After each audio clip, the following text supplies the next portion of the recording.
2 times in 3 years, and now Tadej Pogacar, another stunning podium success. This time it's victory in Flèche Wallonne 2025. Sa nakaraang video, nakilala natin si Tadej Pogacar. Pero bakit nga ba siya napakahirap talunin? Hindi rin dahil malakas siya. Sa professional cycling, maraming rider ang magaling umakyat. Marami rin ang mabilis sa sprint. At may ilan na eksperto sa time trial. Pero si Pogacar, kaya niyang gawin ang lahat. Kapag paakyat ang kalsada, kaya niyang sumabay sa pinakamahusay na climbers sa mundo. Kapag patag naman, kaya niyang makipagsabayan sa mga pinakamalalakas na rider. At sa time trial, madalas siyang kabilang sa pinakamabilis. Pero hindi lang pisikal na lakas ang dahilan.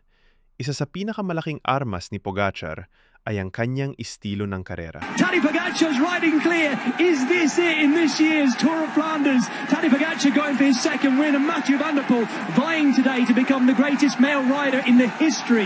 He's going to milk the crowd, but he doesn't need to, because they recognise a massive champion of our sport. If he is on a mission to complete cycling, this is just another tick, but it's a big one. He is going to win this, the 109th edition of the Ronde van Vlaanderen, and he's going to do it in the rainbow band. In the most spectacular of fashions. He took off on the Oude Kruidemont, and this one, his second win, is mission complete for Tadej Pogacar.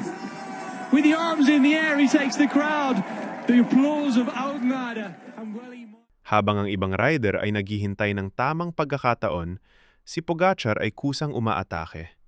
Minsan, 12-12 ng kilometro pa ang natitira bago ang finish line, pero sumusubok na siyang kumalas.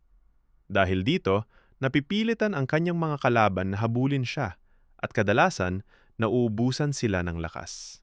Isa pang dahilan ay ang kanyang kakayahang makabawi pagkatapos ng matitinding karera. Sa mga Grand Tour tulad ng Tour de France, hindi sapat na malakas ka sa isang araw.